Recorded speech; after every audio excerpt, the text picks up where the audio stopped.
When you think about rich people, what tends to come up for you?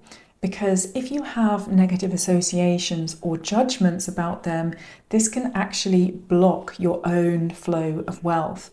But here's the thing, even if you haven't consciously judged wealthy people, there may well be karmic or ancestral imprints that are shaping your relationship with money. And when you begin to clear those deeper imprints, you really do open up the space for much more substantial true wealth breakthroughs. In this video, I'm going to break down what I think is one of the deepest and most common wealth blocks, and stay with me because at the end we will do an energy clearing to really help you dissolve this so you can step into more abundance and a happier relationship with money.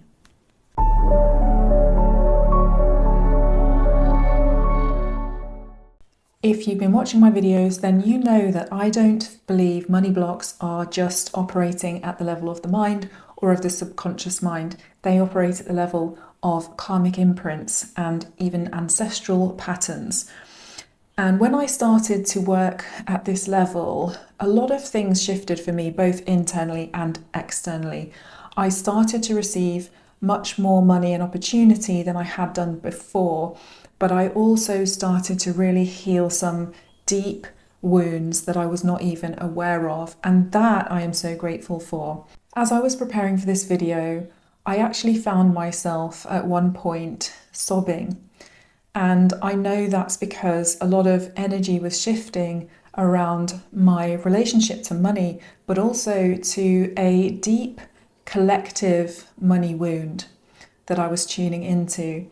And I want to work at this level because I believe this work is what really truly helps us make deep lasting shifts that are beneficial not only for our own lives and our own flow of abundance, but also for the whole of humanity. A question that I hear coming up over and over again is that if attracting wealth is all about being in a high vibration, expressing gratitude, and being of service in the world, then how come so many seemingly bad people have a lot of money? One thing to point out at the beginning is that obviously bad is a subjective concept. I heard Ken Honda answering this question by saying that money doesn't judge people. It really doesn't gauge whether somebody is good or bad. It is just attracted to things that are magnetic. And it happens that some people whose morals and values might not align with your own are extremely magnetic anyway. This question about why bad people end up with so much money does of course keep us in a state of judgment. If we are constantly associating money with greed and corruption and the misuse of power, then of course we're not going to want to bring it into our lives or associate with it if those are things that we want to avoid. We get a lot of inner conflict because your soul doesn't want to be like those people, so you repel wealth in a way that might not be aligned with what your highest expression could actually be attracting. One way to deal with this would be to focus on counterexamples, because there are, of course, millions of people that have millions of dollars, billions of dollars, that do a huge amount of good with their money.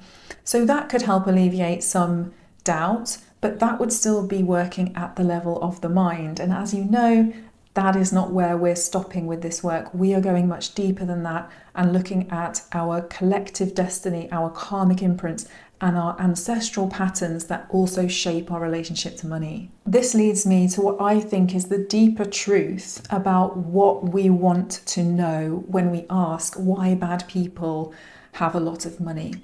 Because I think this is not about judging individuals.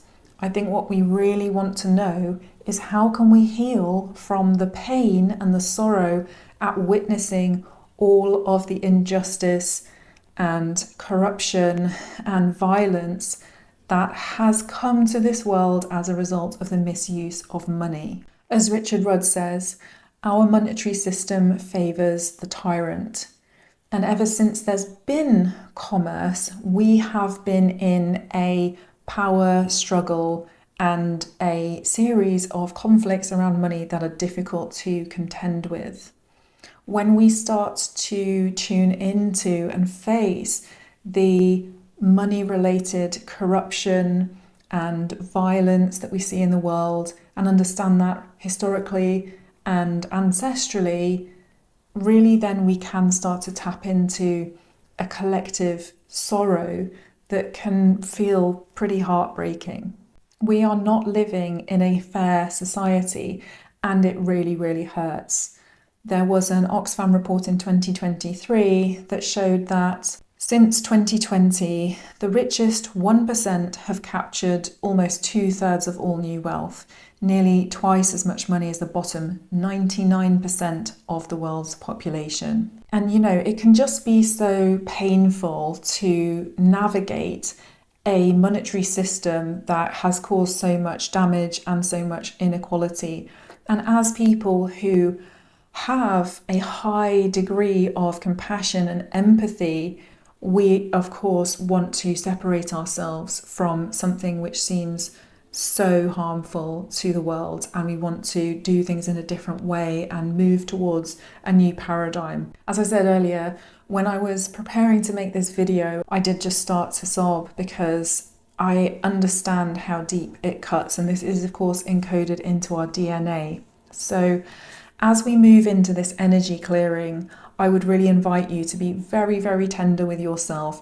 When we face these kind of issues around our own relationship to money and our ancestral relationship to money, it can be very emotional. So please do look after yourself as always. I'm going to get into our energy clearing in a moment, but if you're enjoying the video, please do give it a thumbs up and subscribe to the channel. Unfortunately, I don't have the answers to solving economic inequality, but I do strongly feel that compassion and self-love and a willingness to collectively heal our money wounds is a big part of how we can move forward as a humanity. We can clear karmic imprints by sending love and compassion to the parts of ourself or our lineage that need healing in this moment.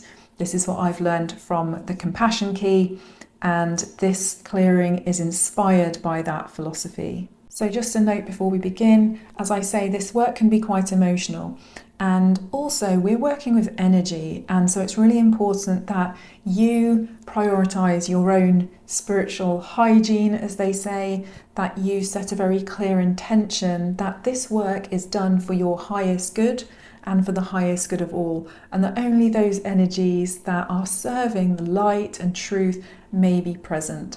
So I really encourage you to do that with me today, but also do that in your own practices at home as part of your spiritual journey. If it's practical and you would like to, then you can bring a candle with you to this clearing, and I invite you to find a nice, comfortable place where you can be undisturbed for the next 10 minutes or so. As always, please don't do this whilst you're driving. You can light your candle if you have one, and then just settle in, feeling your feet on the ground and taking a nice full breath and exhaling any tensions, tightness. One more nice deep breath, inhaling light,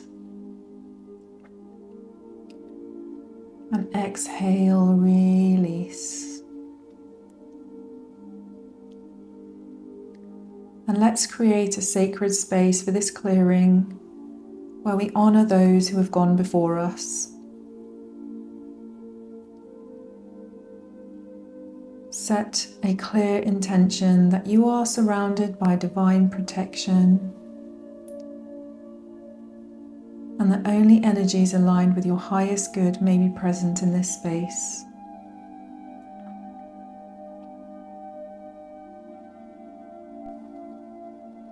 let's also set an intention to allow your loving ancestors to be present.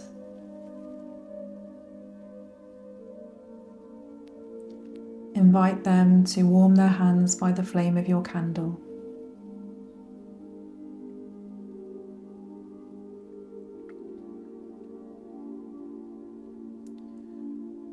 And we ask that we now release all judgment and sorrow from our lineage,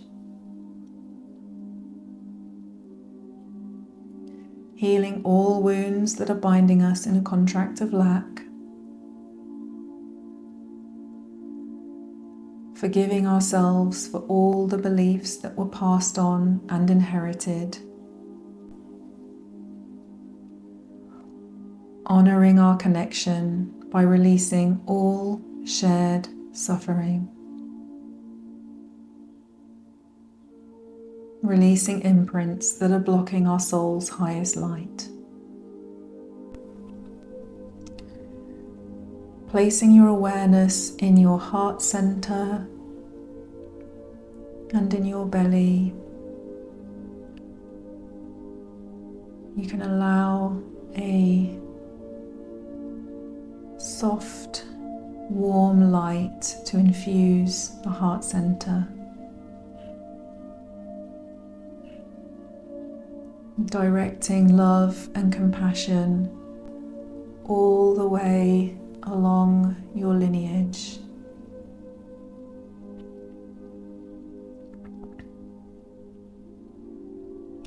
And then repeat after me. I release the belief that nothing about money will ever change.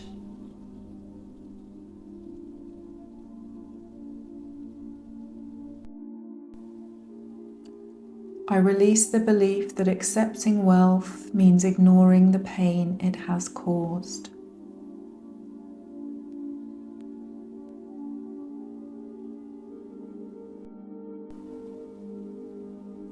I release the belief that your history with money must define its future.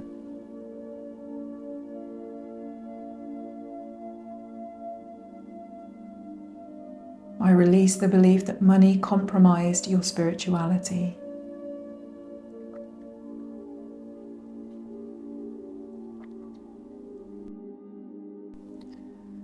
I release all sadness and suffering caused by the misuse of money.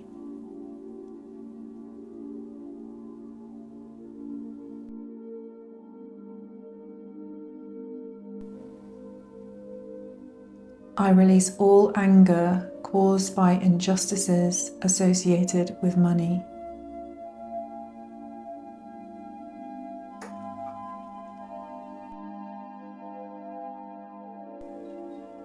I release all guilt for wanting something that caused so much pain.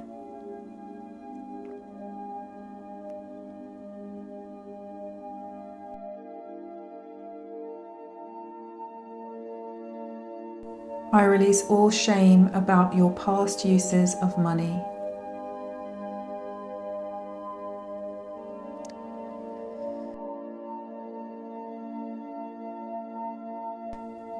I release all judgment about your place in an unfair world.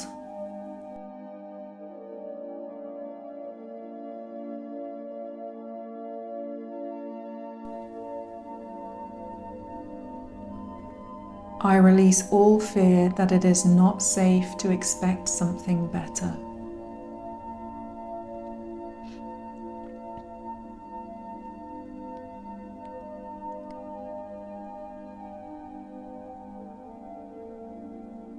Take a nice deep breath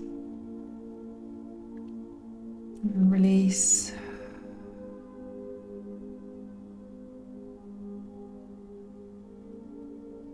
And then allow yourself to sense a glimmer of hope for a new collective destiny,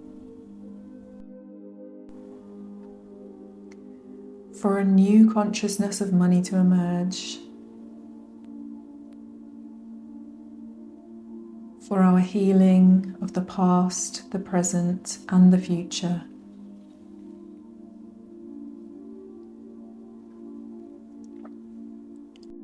using all the money and abundance that comes into your life to spread light, your gifts, and to rewrite our shared money story.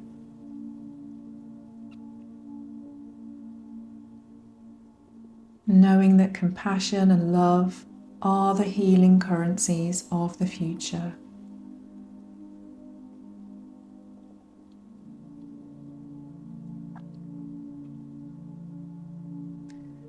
Taking one final deeper breath.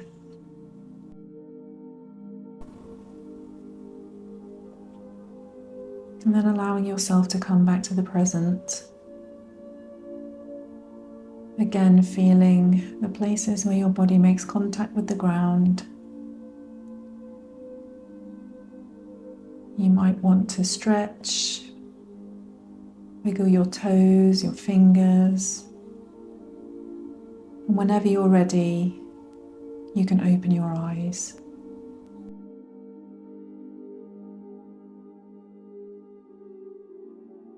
So let me know how you feel after that, and if you have money breakthroughs or if you felt some internal shifts there. I love to hear about your experiences, and I hope this has served you well. And if you would like to work with me on a deeper basis, one-to-one, then there is a link in the description below where you can apply for my 10-week coaching program. So I would love to hear from you. Thank you so much for being here. As always, I appreciate you, and I'll see you in the next video. Bye.